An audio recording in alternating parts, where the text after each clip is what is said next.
할렐루야.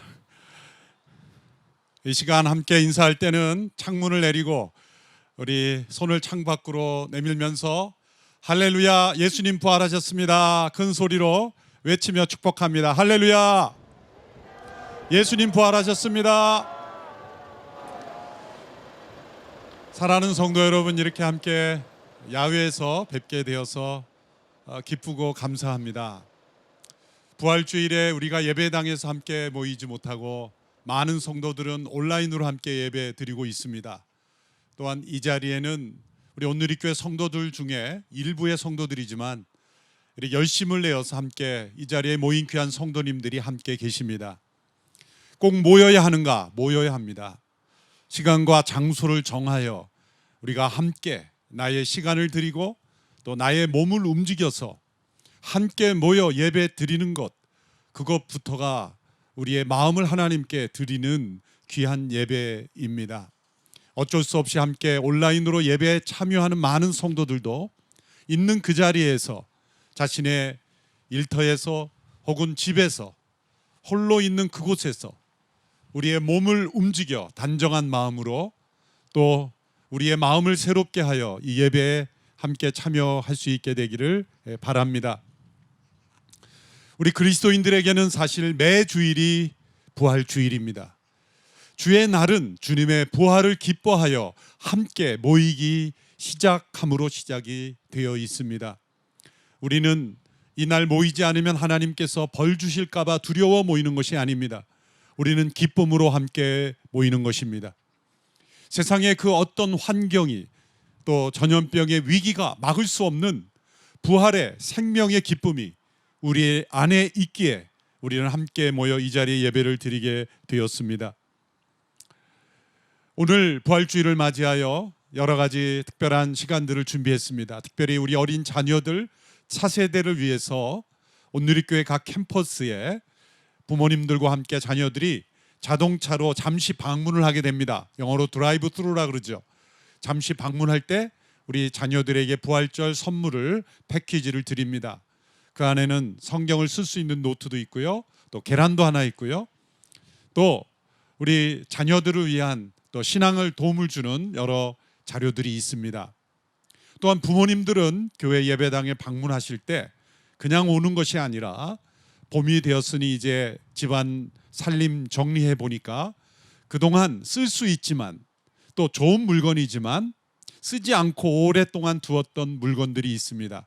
그 물건들을 이제 교회로 가져오시면 우리 장애인들의 일터를 마련해 주는 굿윌 스토어에 기증을 하게 됩니다. 오늘 이 주차장 뒤편에도 굿윌 스토어에서 나와서 함께 기증품을 모으고 있습니다.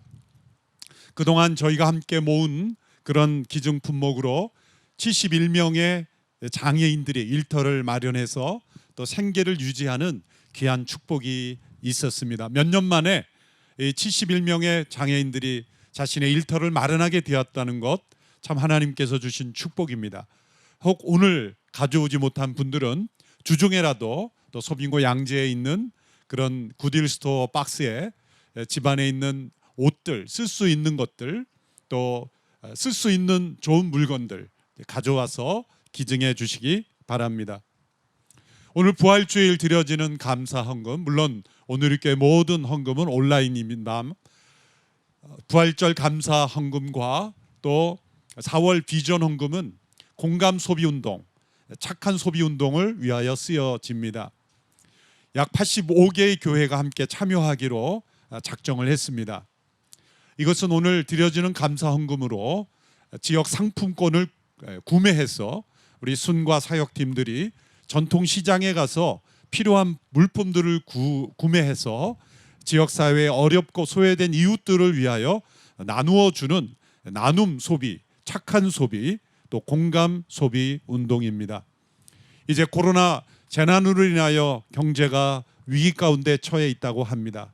이때일수록 선한 소비가 필요합니다. 불필요한 낭비가 아니라 꼭 필요한 이웃들에게 전해 주어야 할 그런 필요 물품들을 교회가 구비하여 또 소비하여 함께 나누는 운동입니다. 이 일에 함께 참여해 주시기 바랍니다. 온누리교회는 4월 19일까지 이 예방적 차원의 거리 운동에 참여하여 19일까지 온라인으로 예배를 계속하며 또한 이 자리에서 드라이브인 예배도 동시에 진행이 됩니다. 한 1학기의 모든 양육 과정이 온라인으로 진행되기 때문에 여러분들이 홈페이지 또 아이케어 양육 홈페이지에서 여러분들이 함께 수강할 과목들을 신청하시고 또 예전에 들었던 과목도 또 신청하시면 또 학점으로도 인정이 됩니다. 그래서 여러분들이 새가족 과정부터 시작해서 모든 이 양육 과정을 온라인으로 함께 열심히 참여해 주시기를 바랍니다. 이 시간 나라와 교회를 위하여 함께 기도합니다. 또 우리가 전 세계에서 들려오는 소식들을 듣게 되면 미국과 유럽이 심각한 상황에 처해 있습니다. 또한 우리의 우방 국가인 미국이 가장 심각한 위기에 처해 있습니다. 우리나라가 6.25 전쟁 역사의 고비마다 미국을 통하여 우리는 큰 힘을 얻었습니다. 이제 우리가 미국을 위하여 기도할 수 있어야 하고 또 도울 수도 있어야 한다고 생각합니다. 이 나라 민족을 위기에서 건져내시고 또한 이 나라가 전 세계 가장 어려운 나라들을 도울 수 있게 해주시고 아프리카의 의료 혜택을 받지 못하는 많은 영혼들이 고통을 받지 않도록 예방할 수 있도록 이 한민족을 사용하여 주시옵소서. 또 한국교회가 모이지 못하는 이 기간 동안 하나님 앞에 철저히 회개하고 정결한 거룩한 교회가 되게 하여 주시옵소서. 한국교회가 말씀 앞에 바로 서고 하나님의 나라에 합당한 교회들이 될 수 있는 기간이 되게 하옵소서. 이 땅에 만연한 거짓과 부정과 음란이 끊어지게 하시고 살인과 간음과 폭력이 떠나가게 하시고 헛된 이념과 우상과 탐심이 끊어지게 하옵소서. 우리 합심하여 나라와 교회 그리고 온 세상에 고통받는 이들을 위하여 합심하여 함께 기도하며 나아가겠습니다. 살아계신 하나님 아버지, 코로나19 바이러스로 인한 이 재난이 세상을 절망에 빠지고 있습니다. 그러나 부활의 주님이 계시기에 우리는 이 위기를 이길 수 있음을 믿습니다. 하나님, 이 나라가 속히 위기에서 벗어나게 하시옵소서. 한국교회가 정결하게 되며 하나님의 백성들이 회개하며 이 땅에 만연한 거짓과 부정과 음란을 회개하며 하나님의 창조 질서가 무너져가는 것을 회개하며 하나님의 나라에 합당하지 못한 모습들이 회개되는 시간이 되게 하옵소서. 주님, 온 세상에 퍼져가는 바이러스로 고통받는 이들이 많아지고 있습니다. 주님, 저 아프리카의 연약한 백성들을 불쌍히 여겨주시고 유럽의 고통받는 이들을 불쌍히 여겨주시고 아시아의 모든 백성들을 불쌍히 여겨주시고 가장 큰 많은 확진자가 나오고 있는 미국을 불쌍히 여겨주셔서 다시금 회개하는 하나님의 백성들의 기도를 들으시고 그 땅을 고쳐주시고 회복시켜 주시옵소서. 한국교회가 이 기간을 통하여 더욱더 하나님 앞에 정결하게 되며 부활주의를 맞이하여 생명의 주님, 능력의 주님, 부활의 주님과 동행하며 주님 앞에 합당한 교회로 다시 변화될 수 있도록 역사하여 주옵소서. 함께 만나지 못하는 이 기간 오히려 우리의 믿음이 더 견고해지게 하시고 공동체가 더 소중하게 여겨지게 하시며 한국교회가 다시 하나 되는 기간이 되게 하여 주시옵소서. 살아계신 하나님 아버지, 이 재난으로 인한 위기로 우리 모두가 절망에 빠지지 않고 부활하신 주님으로 소망으로 풍성하게 흘러넘치게 하옵소서. 이 나라 민족에 만연한 거짓과 부정, 음란과 살인과 간음과 폭력, 헛된 우상과 이념과 탐심들이 끊어지게 하여 주시고 다툼과 분열이 떠나가게 하여 주시옵소서. 사이로 정선해서 하나님의 창조 질서를 지키며 참되게 이 나라를 발전시킬 수 있는 지도자를 세워 주시옵시고 겸손한 지도자 세워 주시옵소서. 실력 있는 지도자 세워 주시옵소서. 이 나라의 미래를 바르게 이끌고 갈 수 있는 지도자 선택되게 하여 주시옵소서. 한국교회가 이 기간을 통하여 하나님 앞에 바로 서게 하시고 돌이키게 하여 주시고 진정 이 나라 민족의 소금과 빛된 사명, 세상의 복음을 증거할 수 있는 증인된 사명 감당할 수 있는 교회 되게 하여 주시옵소서. 오늘 함께 온라인으로 함께 예배하는 모든 성도들, 또 주차장에 함께 모여 예배하는 성도들 모두에게 부활의 은혜를 허락하여 주옵소서. 예수님의 이름으로 기도하옵나이다. 아멘.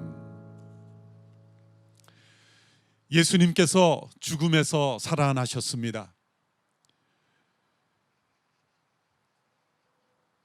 무덤을 지키던 군사들도 예수님의 부활을 막지 못했습니다. 굳게 닫힌 무덤 문이 열렸고 예수님은 부활하셨습니다. 이 시대에 이 재난을 가져온 전염병은 생명의 역사를 가로막지 못합니다. 이 전염병이 가져온 어떤 위기도 부활하신 주님께서 주시는 생명의 역사를 막지 못합니다. 때로 예배당 문은 닫혀도 우리의 믿음의 문은 닫히지 못합니다. 예수님은 참으로 살아나셨기 때문입니다. 참으로라는 이 단어를 덧붙여야 할 정도로 사람들은 부활을 믿지 않습니다. 사람들은 기적이 빠진 기독교를 원합니다. 어떤 사람들은 말합니다. 부활 같은 기적만 빼놓는다면 나는 믿겠다. 부활 같은 신화, 만들어진 신화만 뺀다면 나는 믿겠다라고 말합니다. 그러나 그것은 진정한 신앙이 아닙니다. 진정한 믿음은 기적을 믿는 믿음입니다. 하나님께서 살아계시고 그리고 이 땅을 창조하신 하나님께서 우리에게 허락하신 이 영원한 생명의 역사의 증거인 이 부활을 믿지 않는다면 우리가 참된 믿음이라 말할 수가 없는 것입니다.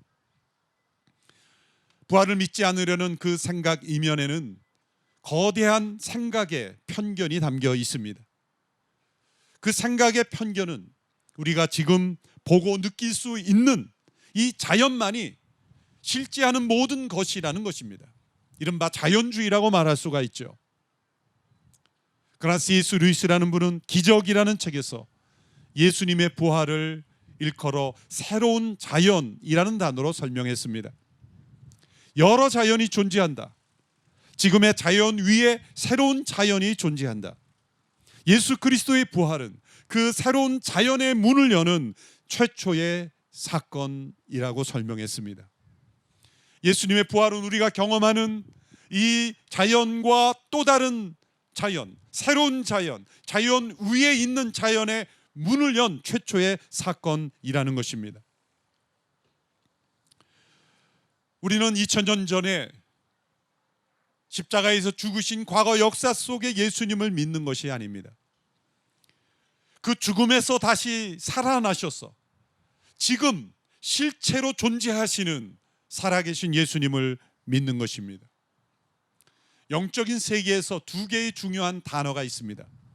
첫째는 지금이라는 단어입니다. 과거의 역사가 아닙니다. 그리고 막연한 미래가 아닙니다. 지금 역사하는 것이 영적인 실제입니다. 두 번째 중요한 단어는 나에게도라는 단어입니다. 사도 바울은 부활하신 예수님을 만난 후에 이렇게 고백했습니다. 내게도 보이셨느니라. 다른 누구의 믿음이 아니라 내게 임하신 부활의 생명, 나에게도 나타나신 살아계신 예수님, 그 체험이 바로 진정한 신앙입니다. 오늘 부활주의를 맞이하여 우리는 누군가의 믿음이 아니라 역사 속의 어떤 위인의 믿음이 아니라 지금 나에게 살아 역사하는 믿음, 죽음에서 부활하신 그 예수님이 지금 나에게도 임하시는 그 부활의 생명이심을 우리는 믿는 것입니다. 이 부활하신 예수님을 만나 이 부활의 생명을 경험하지 않고는 우리는 이 세상을 이길 수가 없습니다. 지금은 우리는 전염병의 위기를 겪고 있지만 이 세상은 시간이 갈수록 더 우리가 감당하기 어려운 재난에 처할 수 있습니다. 우리가 부활의 생명으로 충만하지 않으면 우리는 이 재난을, 이 고통들을 이길 수가 없습니다. 지금 내게도 나타나신 이 부활의 주님, 그 주님 안에 있는 생명으로만이 우리는 이 세상을 이길 수가 있습니다. 예수님께서 십자가에 죽으신 후에 제자들은 깊은 절망에 빠졌습니다. 제자들의 절망은 우리가 충분히 이해할 수 있습니다. 예수님을 따르던 그 제자들의 동기는 다 다를 것입니다. 그러나 그들이 공통적으로 확신했던 것은 예수님은 죽음을 당할 이유가 전혀 없으신 분이라는 것입니다. 그분은 의로우신 분이었습니다. 죄가 없으신 분이었습니다. 그분의 말씀, 그분의 기적, 그분이 행하신 일들을 보면 예수님은 결코 죽임당해서는 안 되는 분이었습니다. 그분이 불의한 자들에 의하여, 음모에 의하여 불법 재판에 넘겨져 죽임을 당할 때 제자들은 얼마나 두려웠을까요? 얼마나 절망스러웠을까요? 얼마나 이 세상이 두려웠을까요? 절망에 빠진 제자들, 그 제자들을 예수님은 부활하셔서 찾아가셨습니다. 저는 신약 성경의 부활의 기사를 읽으면서 이런 생각을 해보았습니다. 예수님께서 부활하셔서 자신을 십자가에 못 박은 군병들, 십자가형을 언도한 빌라도, 그 빌라도를 압박한 유대 지도자들, 그들에게 차례대로 나타나셔서 복수하셨다면 얼마나 상쾌할 것인가. 그러나 예수님은 부활의 영광을 복수로 사용하지 않으셨습니다. 도리어 예수님은 절망과 좌절, 낙심 가운데 빠져있는, 두려움 가운데 빠져있는 제자들을 찾아가셨습니다. 그들을 회복시키셨습니다. 그리고 그들을 통해 예수님의 부활을 증거하셨습니다. 예수님은 아무 때나 나타나시지 않으셨습니다. 짧은 시간에 많은 사람들을 만나려고 그렇게 허겁지겁 다니시도 않으셨습니다. 예수님께서 40일 동안 나타나신 10여 차례의 만남은 매우 의미 있는 계획된 만남이었습니다. 한 사람 한 사람, 또한 무리로 있을 때에도 예수님은 의미를 가지고 메시지를 우리에게 전해주시기 위하여 만났습니다. 오늘 우리가 함께 읽은 이 본문에 나타난 예루살렘에서 엠마오로 가는 두 사람에게 예수님이 나타나신 장면입니다. 그들의 발걸음은 무거웠습니다. 그들의 어깨는 축 처져 있었습니다. 그들의 마음은 낙심과 절망으로 가득 차 있었습니다. 바로 그들에게 예수님이 나타나셔서 낯선 사람처럼 그들의 발걸음에 여정에 동행하십니다. 그들은 예수님이 누구인지 알지 못했습니다. 그 이유는 예수님께서 부활하셨기에 영광스럽게 변화된 모습이기 때문에 알아보지 못할 수도 있습니다. 또 한편으로는 예수님이 우리와 동일한 부활하신 몸이지만 한 평범한 사람이셨기에 그저 낯선 한 사람, 어떤 사람으로밖에 여겨지지 않았기 때문에 알아보지 못할 수도 있습니다. 그러나 더 중요한 이유는 그들의 눈이 가리워졌기 때문이라고 말합니다. 누가복음 24장 15절로 16절의 말씀을 보십시오. 그들이 이야기하며 토론하고 있는데 예수께서 가까이 가서 그들과 함께 걸어가셨습니다. 그러나 그들은 눈이 가려져서 예수를 알아보지 못했습니다. 눈이 가려져서 예수님을 알아보지 못했습니다. 새로운 이 자연의 문을 연 예수님의 부활, 그 부활로 일어난 이 실제를 아는 것은 인간의 지식이 아닙니다. 경험이 아닙니다. 과학적 발견도 아닙니다. 영의 눈이 열려야 합니다. 이 영의 눈은 인간 스스로 열 수 없습니다. 인간 스스로의 노력으로 영의 눈은 열려지지 않습니다. 부활하신 주님께서 제자들을 찾아오신 이유는 바로 그 눈을 열어주시기 위함입니다. 부활하신 주님께서 이 엠마오로 가던 길을 가던 이 두 사람에게 나타나신 중요한 의미가 여기에 있습니다. 예수님이 부활하신 것은 바로 우리의 인생의 여정에 우리의 눈을 열어주시고 우리의 인생의 여정길에 함께 동행하기를 원하시기 때문입니다. 부활하셔서 단지 하나님의 아들이심을 증명하는 것이 아닙니다. 부활하신 예수님께서 우리의 삶의 여정에 함께 동행하시는 분이심을 우리에게 보여주시기 위해서입니다. 성육신하신 예수님은 시간과 공간의 제한을 받으셨습니다. 그래서 베드로를 만나신 예수님은 야고보를 동시에 만날 수 없었어요. 또 다른 곳에 있는 제자들을 만날 수 없었습니다. 그러나 부활하신 예수님은 성령 안에서 지금 이곳에 우리 안에도 임하시지만 지구 반대편에 있는 또 다른 믿는 이들에게도 임재하시고 그들의 삶에 동행하실 수가 있는 것입니다. 부활하신 주님은 때로 우리의 눈이 가려 그분을 알아보지 못할지라도 예수 그리스도를 믿는 이들의 삶 가운데 동행하고 계십니다. 우리는 그 부활하신 예수님이 나의 삶에 동행하고 있을지라도 알지 못할 때가 있습니다. 우리의 믿음이 연약해질 때 때로 부활하신 예수님이 나의 삶에 함께하고 계심을 알지 못할 때가 있습니다. 그러나 주님은 우리 가운데 함께 하십니다. 그리고 이들을 찾아오신 것처럼 우리에게 찾아오셔서 우리의 눈을 열어주십니다. 예수님께서 이들에게 찾아와서 함께 길을 걸어주셨습니다. 얼마나 놀라운 일입니까? 잠깐 나타나셔서 부활을 나타내신 것이 아니라 예루살렘에서 엠마오로 가는 11km의 그 여정을 함께 걸어가시며 동행하셨다는 말입니다. 부활하신 주님은 우리의 하루하루의 모든 걸음을 함께 하십니다. 우리의 눈이 가리워져 그분을 보지 못할지라도 부활하신 주님은 우리의 발걸음에 함께 동행하고 있습니다. 예수님께서 이들에게 당신들이 어떤 이야기를 나누고 있느냐 질문하셨을 때 이들이 예수님께 대답한 내용을 보면 놀랍습니다. 왜냐하면 이들은 예수님에 관한 모든 것을 정확하게 다 알고 있었기 때문입니다. 19절로부터 24절의 말씀 좀 길지만 오늘 주보의 말씀을 통해서 함께 이 말씀을 보십시오. 제가 읽어보겠습니다. 그분이 물으셨습니다. 무슨 일이요? 그들이 대답했습니다. 나사렛 예수에 관한 일 말입니다. 그분은 하나님과 모든 백성들 앞에서 행동과 말씀의 능력이 있는 예언자셨습니다. 그런데 우리 대제사장들과 지도자들이 그분을 넘겨주어 사형 선고를 받게 했고 십자가에 못 박았습니다.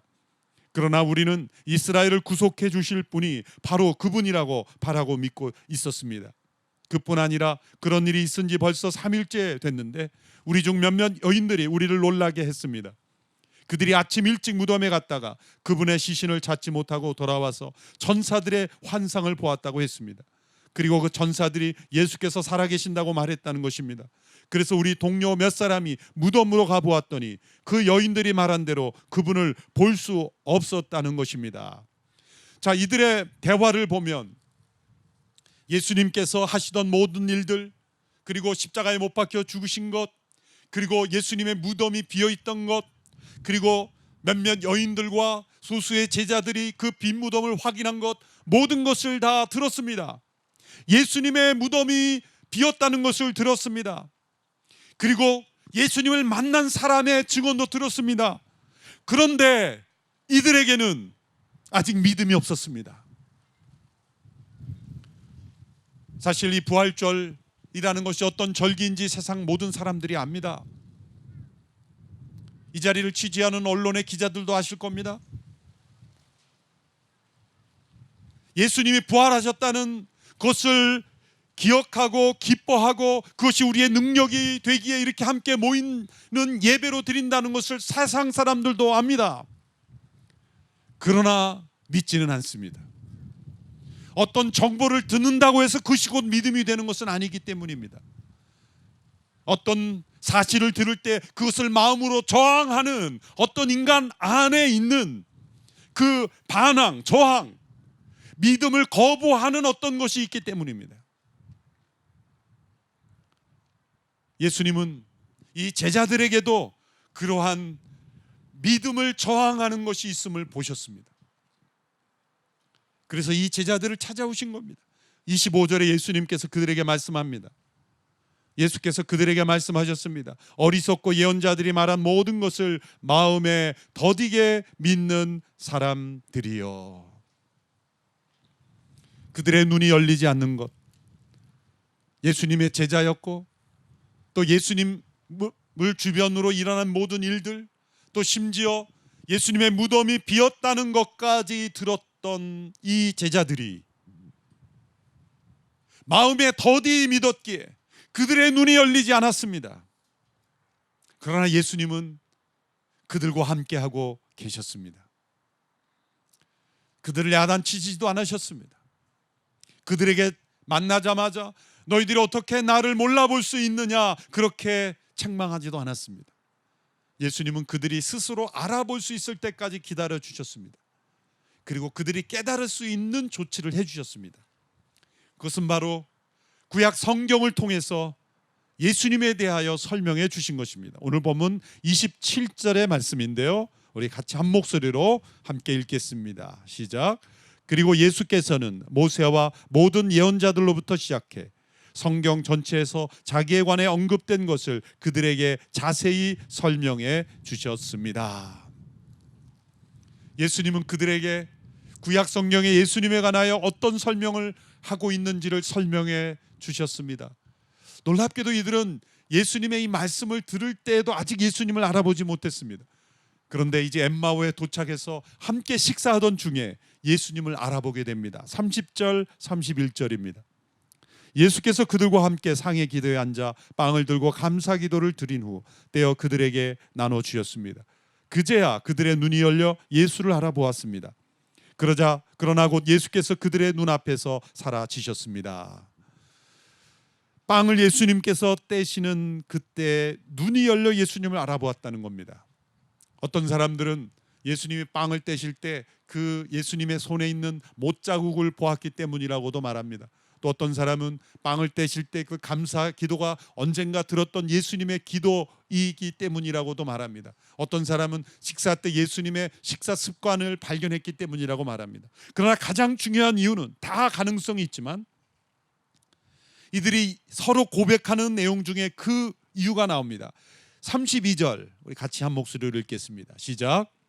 그들이 서로 물었습니다. 길에서 그분이 우리에게 말씀하시고 성경을 풀어주실 때 우리 마음이 뜨거워지지 않았느냐? 말씀을 들을 때 그들의 마음이 뜨거워졌다는 것입니다. 하나님의 말씀을 우리가 들을 때 마음이 뜨거워지는 이유는 부활하신 주님이 주시는 생명이 임했다는 증거입니다. 하나님의 말씀이 우리 가운데 임할 때 우리의 마음이 뜨거워지는 것은 부활의 생명이 임하지 않고는 일어날 수 없는 일이기 때문입니다. 오늘 주님의 부활을 기념하고 기뻐하는 이날, 구약의 모든 예언이 예수 그리스도 안에 성취되었으며 또한 앞으로 이루어질 모든 예언들이 그리스도 안에서 다 성취될 것을 우리는 믿을 때 우리의 마음이 뜨거워지고 우리는 이 세상의 어떤 재난과 고난과 위기와 개인적인 삶에 닥쳐오는 모든 위기와 재난도 우리는 이 부활의 생명으로 이기게 될 줄로 믿습니다. 마음이 뜨거워지는 것과 눈이 열려지는 것은 연결되어 있는 것입니다. 눈이 가리워진 까닭은 마음이 굳어져 더디 믿기 때문입니다. 왜 우리의 마음에 믿음의 역사가 나타나지 못합니까? 마음이 굳어져 있기 때문입니다. 지식으로 깨닫지 못하기 때문이 아닙니다. 죄와 상처로 마음이 돌같이 단단해져 있기 때문에 우리 안에 믿음이 역사하지 못하는 것입니다. 증거가 불충분한 것이 아닙니다. 이미 증거는 차고 넘칩니다. 하나님의 말씀이 증거예요. 역사 속에 나타난 믿음의 선배들의 삶이 증거예요.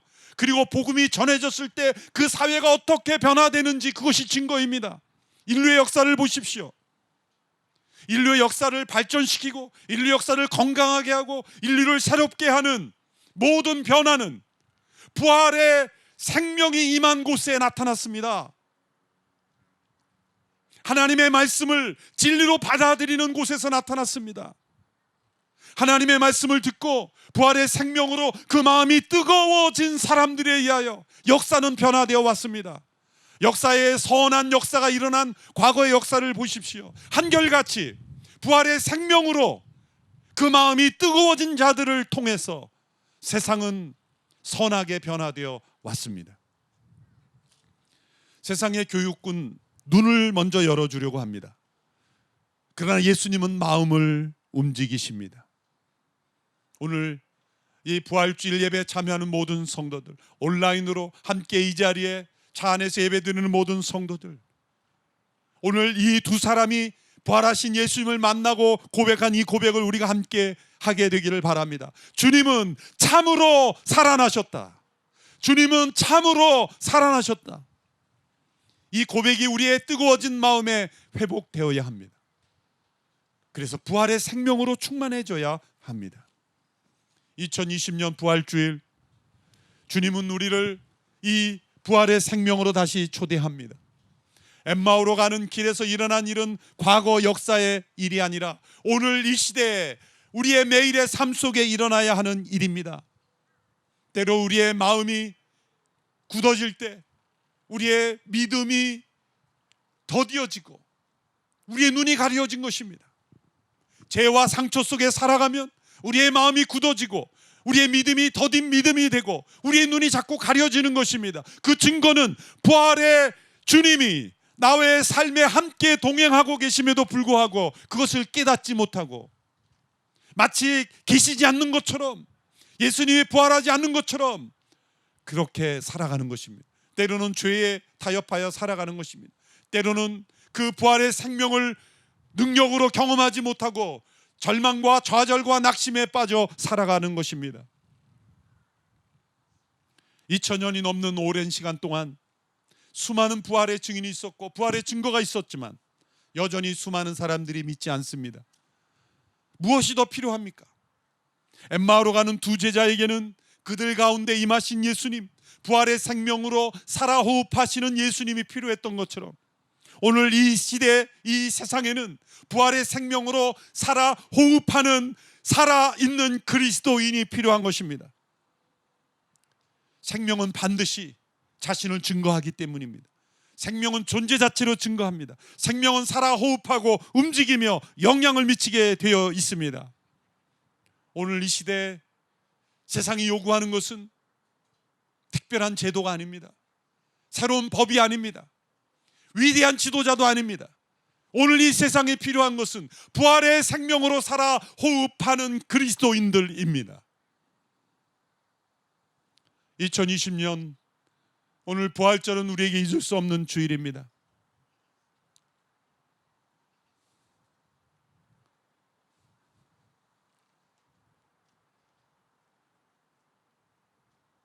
두 달 가까이 우리가 예배당에 모이지 못하고 이 시간 이렇게라도 모였습니다.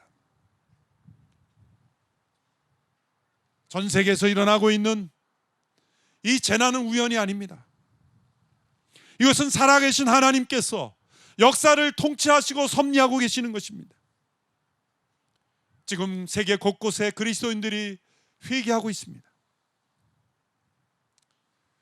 하나님을 모르는 사람들은 위기를 어떻게 극복할 것인가에 몰두하지만 부활의 생명으로 살아가는 사람들은 회개부터 하는 것입니다. 나의 죄를 회개하고 우리 교회의 죄를 회개하고 이 나라 민족의 죄를 회개하고